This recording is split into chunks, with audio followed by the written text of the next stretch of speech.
Добрый день, дорогие читатели и зрители. С вами опять Леонид Зильберг со своей уже третьей колонкой. Любовь. На прошлой неделе в республику приезжала Любовь Совершаева. Любовь Совершаева – заместитель полпреда президента по северо-западу. Приезжала она не одна, а в составе делегации, и в составе делегации был и сам полпред Александр Гуцан. Но нам Любовь Павловна Совершаева интереснее, потому что в прежние времена ее называли одним из претендентов на должность главы Республики Коми, еще вместо Гапликова. Сейчас она приезжала по делам, скорее всего, предвыборным, проводила ряд встреч, и в целом ее приезд интересен тем, что, скорее всего, является таким симптомчиком неблагополучия. Недавно ситуацию УЙБы, предвыборную ситуацию УЙБы, назвали как ситуацию низкого риска, то есть УЙБа в зоне низкого риска. Но позволю себе выразить некоторые сомнения в этом. Хотя УЙБе удалось, точнее не самому УЙБе даже, а его команде удалось снять единственного серьезного конкурента Олега Михайлова, но ситуация не выглядит такой безоблачной, потому что накал страстей в республике достаточно велик. И именно с этим, видимо, связан приезд делегации полпреда и его заместителя. Голуби. На днях лидер КПРФ в Коми Олег Михайлов и его однопартийцы собрались на Стефановской площади покормить голубей. Голубям в этом году раздольно, кормят их повсеместно. С партиями гораздо хуже. На Стефановской площади собралось 100-150 человек, хотя ожидалось гораздо больше, и обсуждали важные проблемы. Все это от звенья одной цепи. И результирующее это то, что власть абсолютно не слышит людей, абсолютно не обращает внимания на выбор граждан, которые они пытаются донести. Плюет и топчет те наши достижения, которые есть. И сегодня вот наша вот эта вот встреча, она как раз связана в том числе и с тем, что мы в Республике Коми столкнулись с точно такой же ситуацией, когда заезжие политтехнологи из администрации президента, из там других структур делают все для того, чтобы лишить народ Республики Коми выбора, свободного выбора, для того, чтобы подсунуть ему какие-то обманки, для того, чтобы дать ему, что называется, крапленые карты, и, пожалуйста, играйте вот с этими, значит, шулерами. Ну вот хоть тресни не получается у меня всерьез относиться к Коммунистической партии Российской Федерации. Не верю я им. Тут же присутствовал тот самый Геннадий Горбачев, опять коммунист, который уже побывал единороссом и который был однажды избран мэром Воркуты, но им не стал по непонятной для избирателей причине. Есть, правда, в числе собравшихся были люди, за которых совершенно не стыдно проголосовать. Конечно, за замечательную Юлию Посевкину или за Виктора Воробьева голосовать можно. И все-таки вся партия доверия не вызывает. На выборах этого года, когда на политическом горизонте республики появилась партия Парнас, партия, безусловно, самостоятельная, безусловно, со своим лицом, хотя и ослабленная тем, что был убит Борис Немцов, и из нее вышел Владимир Рыжков, так ее приняли за спойлера. Спойлер – это такой политический термин, означает партию, которую специально подставляют для того, чтобы она отбирала голоса у лидера. Ну уж, конечно, Парнас никакой не спойлер. На мой взгляд, политическая система России выглядит сейчас следующим образом. Есть Единая Россия, и есть такие вот большие официальные спойлеры, такие как ЛДПР, такие как КПРФ, которые канализируют куда-то свой протест. Но поскольку в последнее время у Единой России позиция не очень хорошая, то эти самые партии стали на себя отвлекать слишком большое количество голосов. И потребовались уже не просто спойлеры, а спойлеры спойлеров. Так в республике появились зеленые альтернативы, КПСС. Я не поленился, посмотрел перечень партий, которые зарегистрированы в нашей стране. Партии есть просто удивительные. Например, есть еще одна КПРФ. Как вы думаете, как она расшифровывается? Казачья партия Российской Федерации. Вот так вот. Есть партия, вы будете смеяться, партия за все хорошее и против всего плохого. И вы думаете, я шучу? Нет, сейчас я прочитаю полностью ее название, и вы поймете, что я совсем не шучу. Партия называется «Политическая партия добрых дел, защиты детей, женщин, свободы, природы, пенсионеров против насилия над животными». Есть такая партия.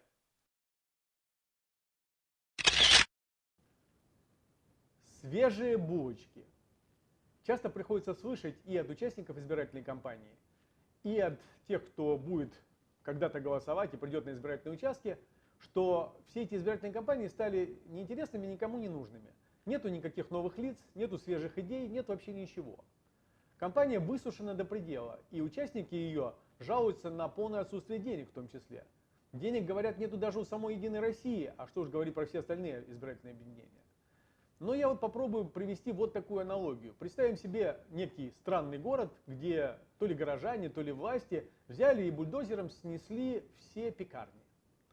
Снесли они пекарни, а через некоторое время стали жаловаться, что давно не пробовали свежих булочек и вообще даже забыли вкус этих самых свежих булочек.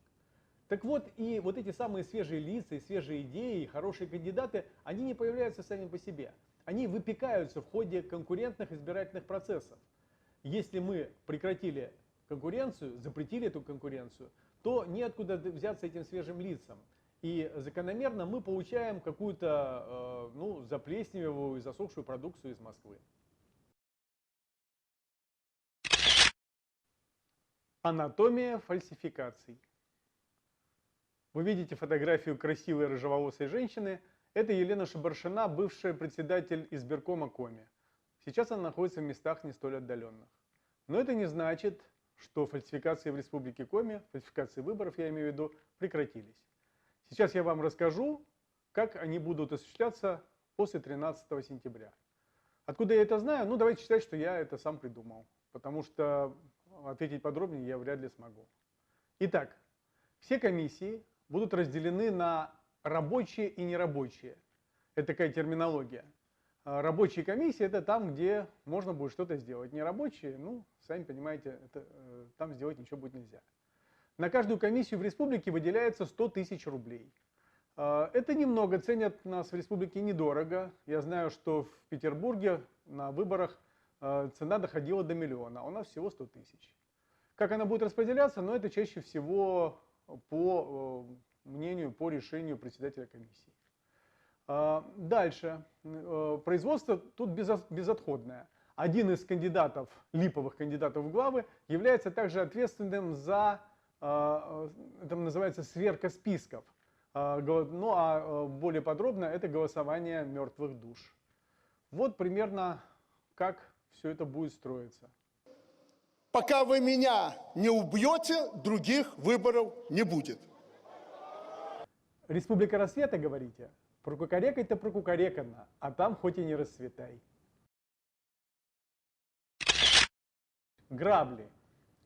Хождение по граблям – это национальный вид спорта в нашей стране. Умные политологи в один голос говорят, Россия не будет вмешиваться, во всяком случае, с военной точки зрения, в ситуацию в Белоруссии. К сожалению, я в этом сильно сомневаюсь. У меня самые плохие опасения на этот счет.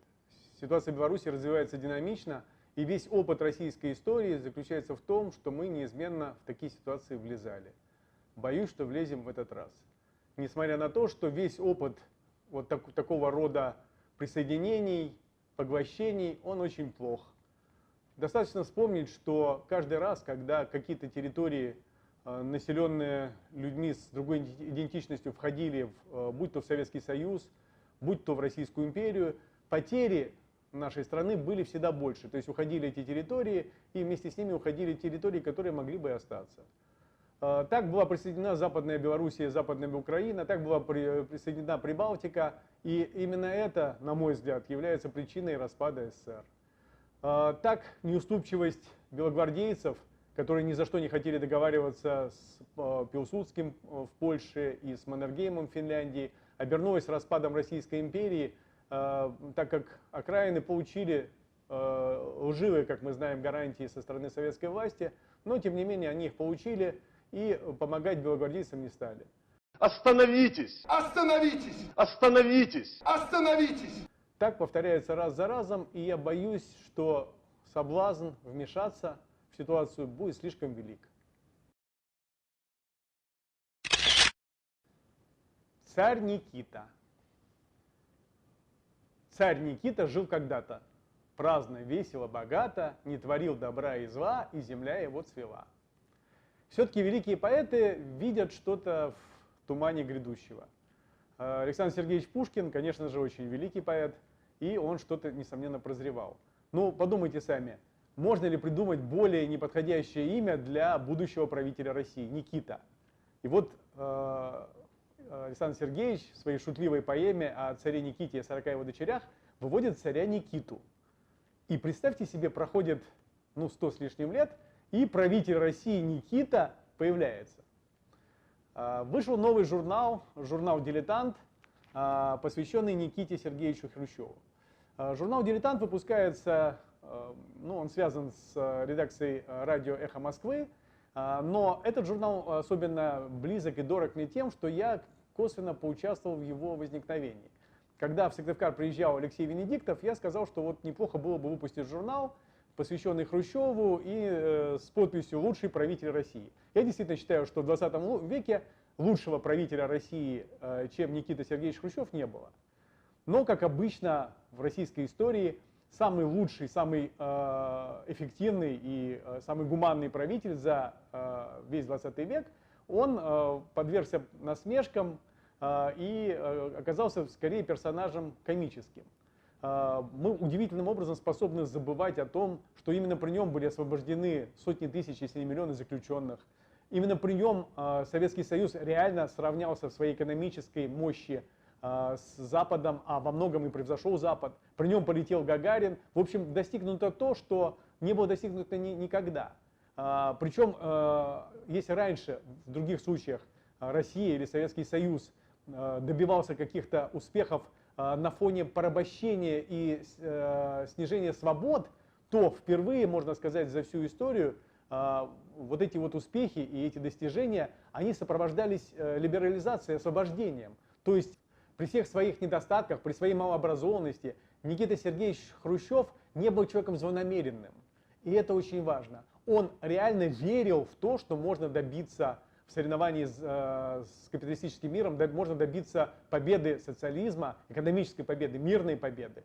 И он к этому стремился. Он стремился и делал это как умел.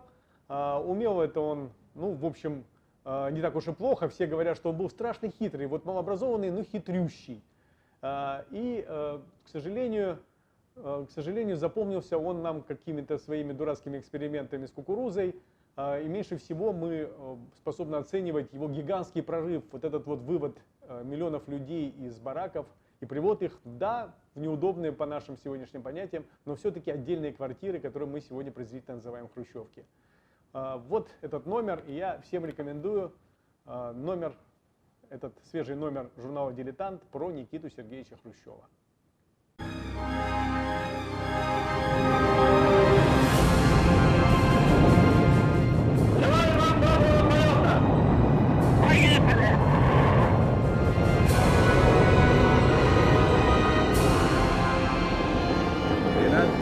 Апреля 1961 года в Советском Союзе выведен на орбиту вокруг Земли первый в мире космический корабль «Спутник Восток» с человеком на борту.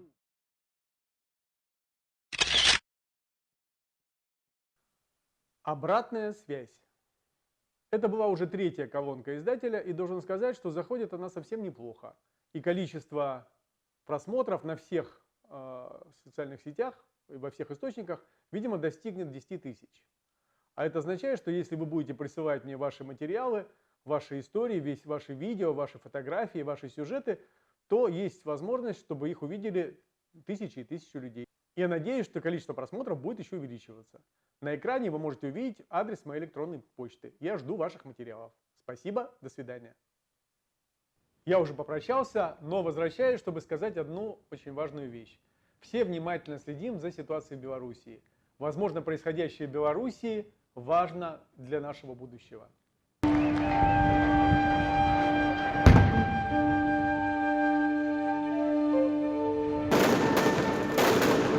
Белый аист летит, над белесым полесьем летит. Белорусский мотив, в песне вереск, как в песне ракит. Все земля приняла и заботу, и ласку, и пламя. Полыхала над землей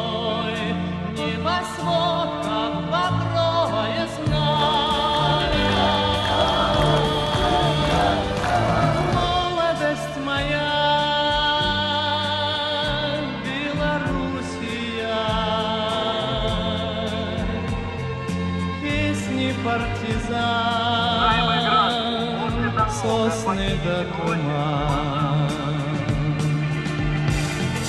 Песни партизан, алая заря, молодость